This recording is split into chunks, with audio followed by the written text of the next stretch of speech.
welcome to Turn the Page, the official podcast of the Syosset Public Library.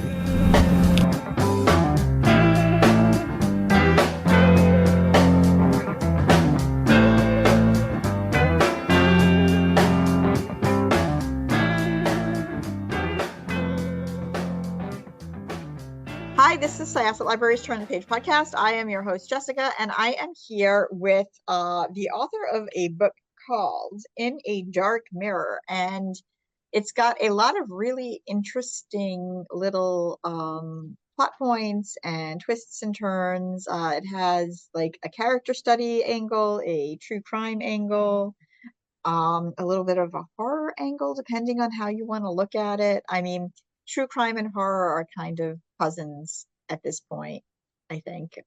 But you know what? I'm just going to let you first introduce yourself and tell us about In a Dark Mirror. Yeah, my name is Kat Davis. In a Dark Mirror is my debut novel. And like you were saying, it's I think of it as a crime thriller with elements of horror. It is about two 12-year-old girls who basically conspire to murder their friend. One of them believes that she is being visited by this supernatural being who's giving her instructions to kill her friend.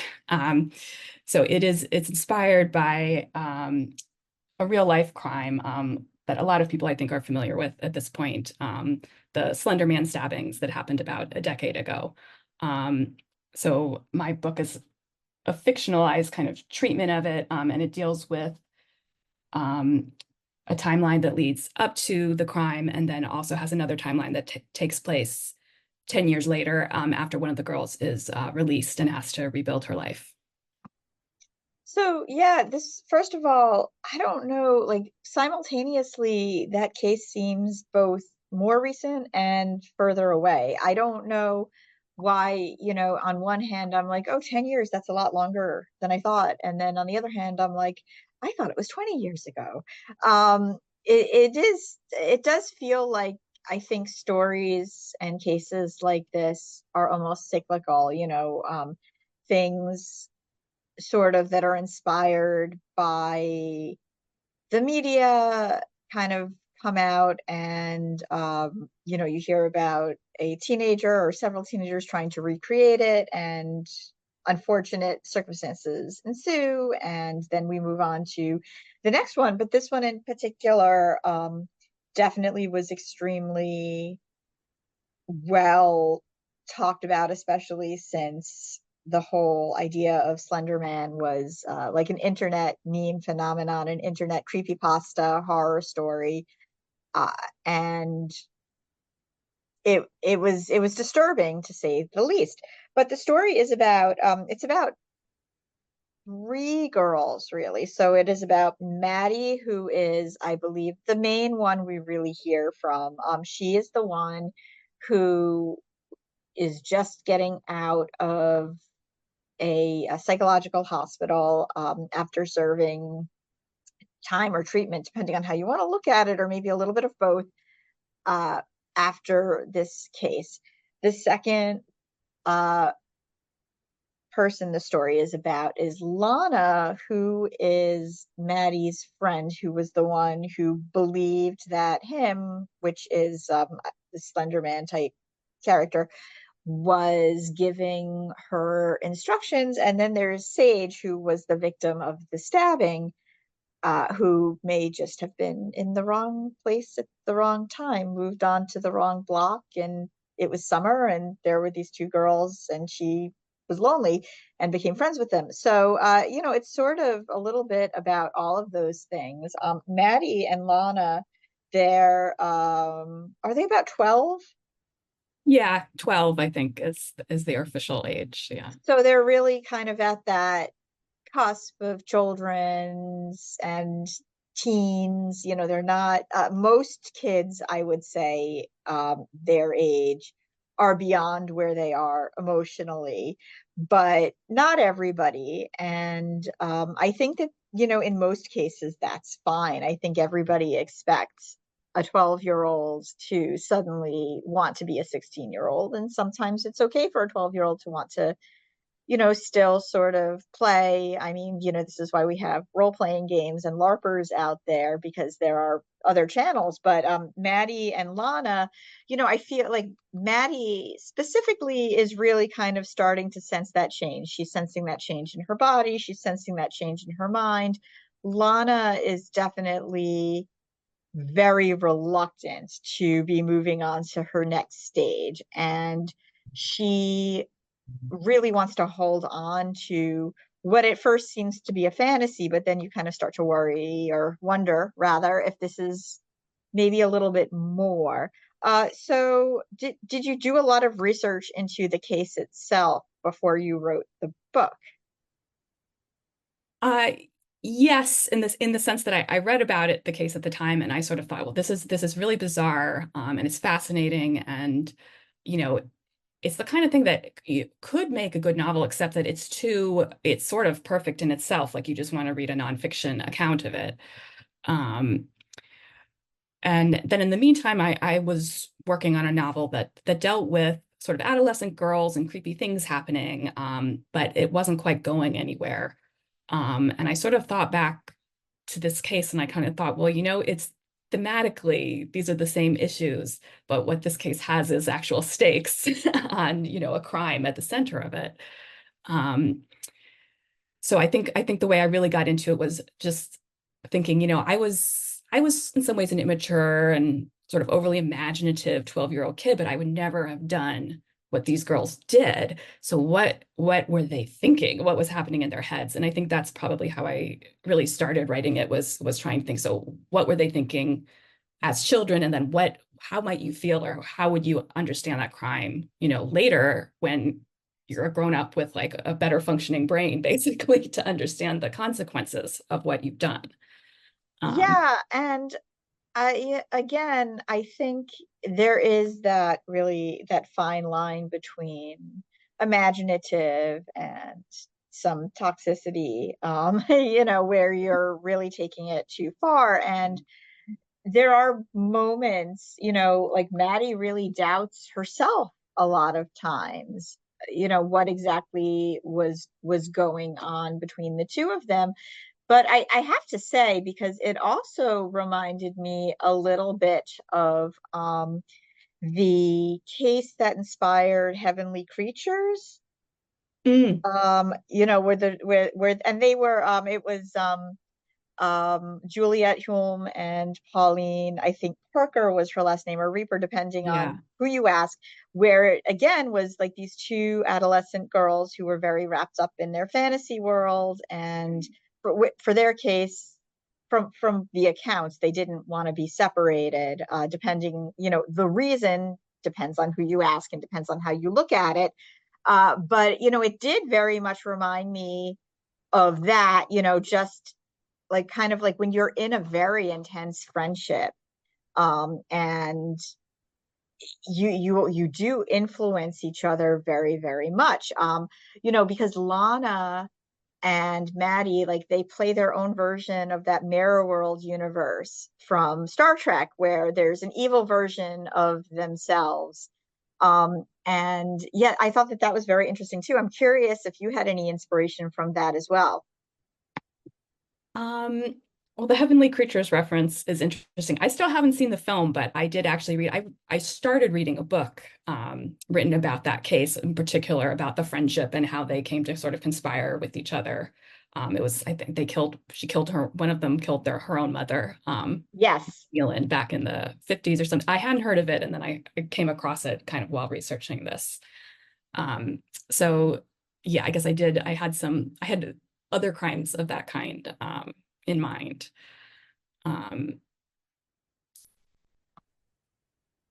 Yeah, so I mean, the parents in general are interesting, because Maddie's mother has remarried somebody who she met, I guess, through like a support group of people whose kids are incarcerated or have been accused or convicted of crimes.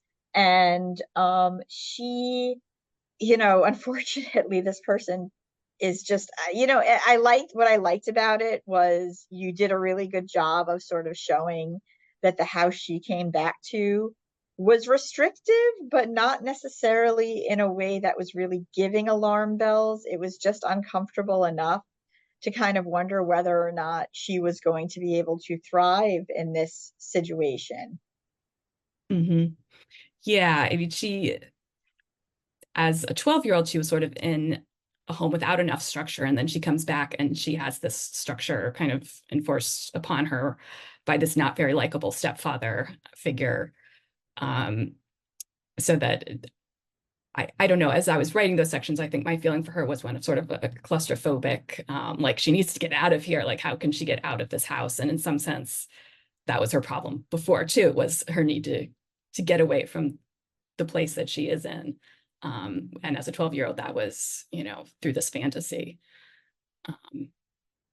Yeah, I it really it really hit. And it was, what's interesting is, it's like against her better judgment, she almost starts to look for echoes of what she left behind. And that's kind of, she stumbles upon like an online community, which may or may not be, confirming that maybe what happened wasn't a hallucination. Maybe there are other people who are seeing this entity, or maybe it's something different. And it just kind of like that, coupled with the claustrophobia of where she lived, and also just the fact that, like, how do you return to normal life after something like that? It was just a really well put together storm of situations that, kept the pages turning up until you got to the end. So, I mean, the three different girls, Sage, as I mentioned, she's a little bit more of, I suppose she's the one who is a little older for her age, to say the least. She is the one who wants to be 12 going on 16, but she's still 12. But she's in that stage where she wants to be doing those older things, whether or not it's good for her or she's really emotionally there is a whole other story. But she seems very much to recognize that these girls are maybe like a interim friend, like, well, she needs to hang out with someone, but there's other, like, one thing that I thought was really interesting was that all three of them kind of had some weirdness in their home life that you didn't 100% know what it was, and it sort of kind of pushed them together emotionally, which led to the thing that happened. Uh, how did you kind of weave all of that together? Um, I think Maddie and Lana, their home lives kind of emerged, sort of obvious. Like I knew that I wanted something that was kind of pushing them together in a way. And then figuring out how Sage fit in was a little more difficult. Because I knew I wanted her there sort of thematically. I wanted you to care about her life, which meant to me being in her perspective. But she didn't have the sort of plot connection that the other girls did. She's like, well, we can't just have Sage off here being innocent. So for her, it was sort of about, she's looking for friends, she's trying to fit in, she's trying to figure out this sexuality thing that she's not really ready for yet. None of them are really ready, and so like the sexuality itself is kind of like this looming threat for them throughout the book too. And so that came together somehow for her, I think, as I was writing and in subsequent drafts, I think. So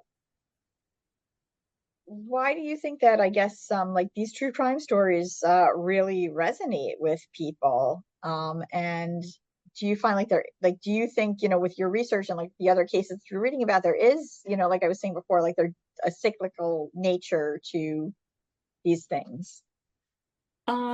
I think so. I mean, the other one that comes to mind is Leopold and Loeb, which was, I think, a little bit earlier, and it was two boys, but similar deal, who kind of just, this idea fix to conspire to do this crazy crime.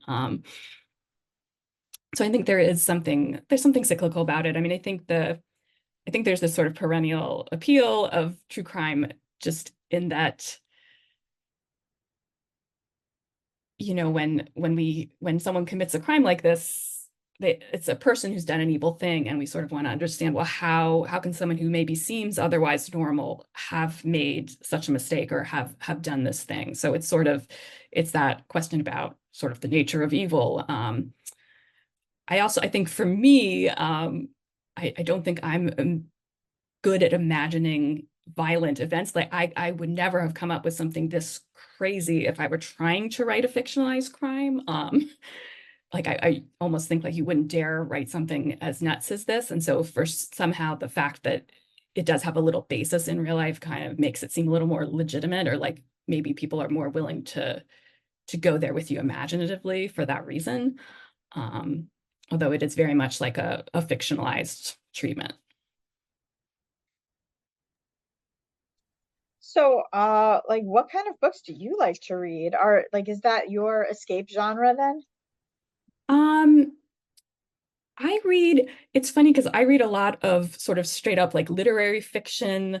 Um, I'll read like books about women kind of sitting around thinking a lot about their lives. And maybe that comes through a little bit in this book. But I definitely will watch, like my husband and I will watch like, a dark crime thriller. And he's often like, oh, you're going to make us watch another murder mystery. So clearly there's part of my brain that tunes in to that level of interest at the level of plot. So this was, I think, maybe kind of my combining some of those plot elements with wanting to get inside the characters' heads a little bit.